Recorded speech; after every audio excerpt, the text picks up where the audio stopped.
Hai, Assalamualaikum kepada semua murid tahun 4 Ibnu Sina. Berjumpa lagi kita dalam kelas sejarah bersama cikgu.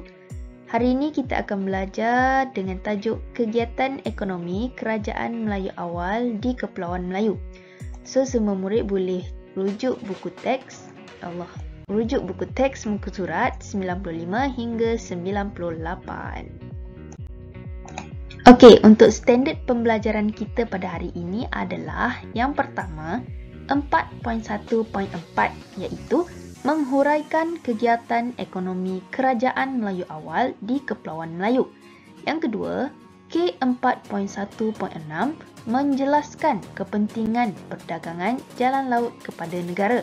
Dan yang ketiga adalah K4.1.7 menghuraikan kepentingan sumbangan Kerajaan Melayu Awal terhadap ekonomi negara. Yang pertama, kita akan lihat kepada pertanian.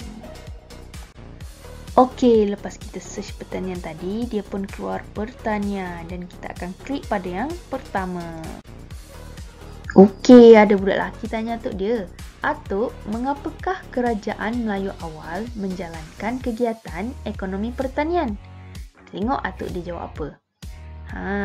Kerana lokasi Kerajaan Melayu Awal di lembah sungai mempunyai tanah yang subur dan amat sesuai untuk kegiatan pertanian. Lepas tu, budak lelaki tu tanya, jadi apakah tanaman yang ditanam oleh mereka? Apakah tanaman yang ditanam tu dekat lembah sungai tu? Apa Atuk dia jawab? Mereka mengusahakan tanaman seperti padi, pisang, buah pala dan ubi kayu. Lepas tu nenek dia sambung. Mereka juga memasarkan hasil tanaman untuk memenuhi keperluan penduduk waktu tu. Okey, seterusnya kita search pelabuhan perdagangan. Kita tekan yang pertama. Okey. Pelabuhan perdagangan ni mempunyai jalan laut perdagangan timur dan barat yang mana menyebabkan kegiatan perdagangan Kerajaan Melayu Awal waktu tu berkembang maju. Jadi perdagangan waktu tu dia menjadi maju sebab adanya jalan laut perdagangan timur dan barat ni. Seterusnya, ada kapal datang. Dia kata, wah, ada pelabuhan. Saya nak singgahlah. Boleh saya jalankan kegiatan perdagangan di sini. Maksud kat sini, di jalan perdagangan timur dan barat tu adanya pelabuhan. Jadi bila adanya pelabuhan, ramai ataupun banyak kapal-kapal yang ingin berhenti untuk menjalankan kegiatan perdagangan ataupun kegiatan berjual beli. Ada kapal lain. Saya ada bawa rempah ratus seperti lada hitam, bunga, cengkeh dan buah pala. Okey, seterusnya kita search pula hasil hutan dan hasil laut. Kita tekan yang pertama. Okey, hasil hutan dan hasil laut ni kebanyakannya dijalankan oleh Gangga Negara, Kerajaan Gangga Negara, Kerajaan Cihtu dan juga Kerajaan Sriwijaya. Dan antara hasil hutan yang diperolehi oleh kerajaan-kerajaan ini adalah yang pertama gaharu, yang kedua rotan. Rotan ni mesti semua kenal sebab cikgu-cikgu biasa gunakan rotan-rotan tu. Ni lah buat daripada rotan hasil hutan.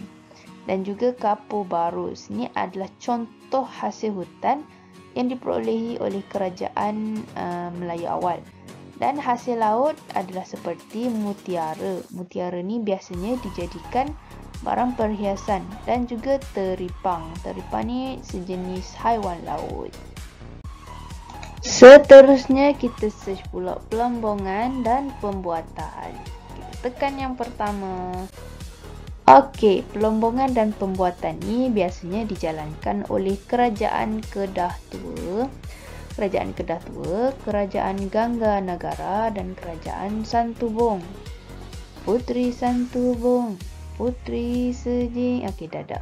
Okey, seterusnya kita tengok apakah apakah barang-barang ataupun bahan pelombongan yang diperolehi oleh kerajaan tersebut dan juga apakah barang-barang pembuatan yang dihasilkan oleh kerajaan tersebut.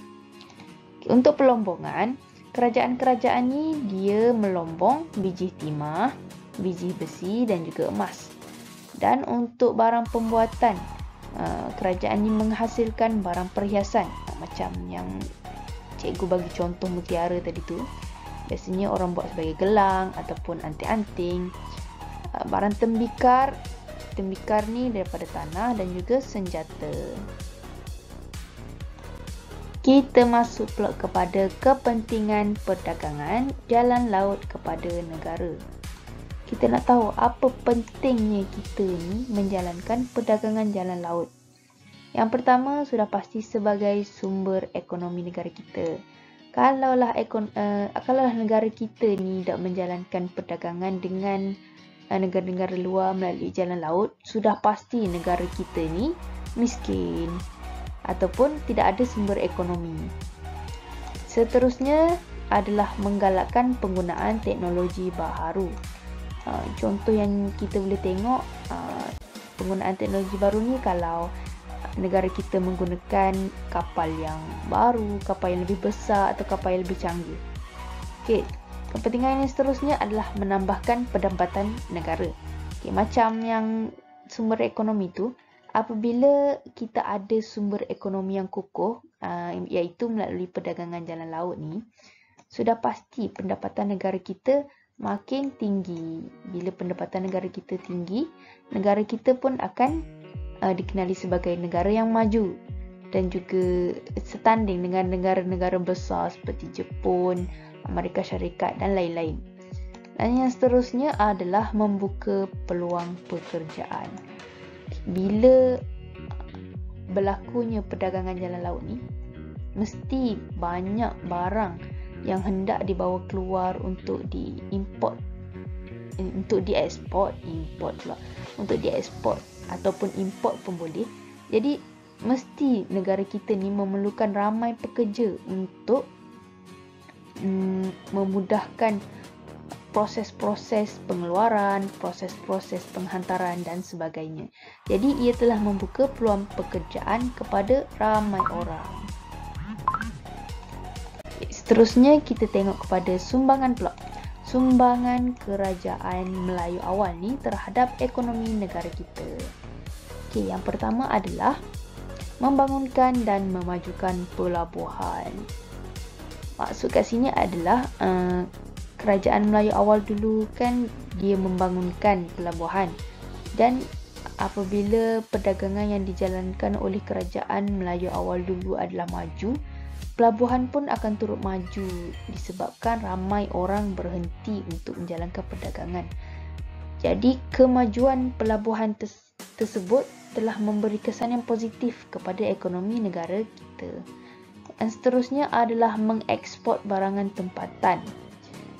Macam yang kita baca awal-awal tadi tu, hasil hutan yang dikutip oleh kerajaan Gangga Negara Santubong dan Sriwijaya, bukan Santubong, Citu, macam Gaharu, Kapur Barus, Rotan, itu adalah barangan tempatan. Kita panggil barangan tempatan, iaitu barang orang-orang negara kita lah. Jadi sumbangan kerajaan Melayu awal ni dia telah mengeksport ataupun menghantar barangan tempatan kita ni kepada negara-negara luar. Jadi negara kita akan menjadi lebih terkenal dengan barangan tempatan kita. Seterusnya adalah membina hubungan dengan negara luar. Macam yang cikgu kata tadi, bila kita ada pelabuhan yang maju, ramai orang stop ataupun berhenti di pelabuhan kita untuk menjalankan kegiatan perdagangan. Jadi mestilah ramai pedagang daripada negara-negara yang berlainan berhenti untuk melaksanakan aktiviti tersebut.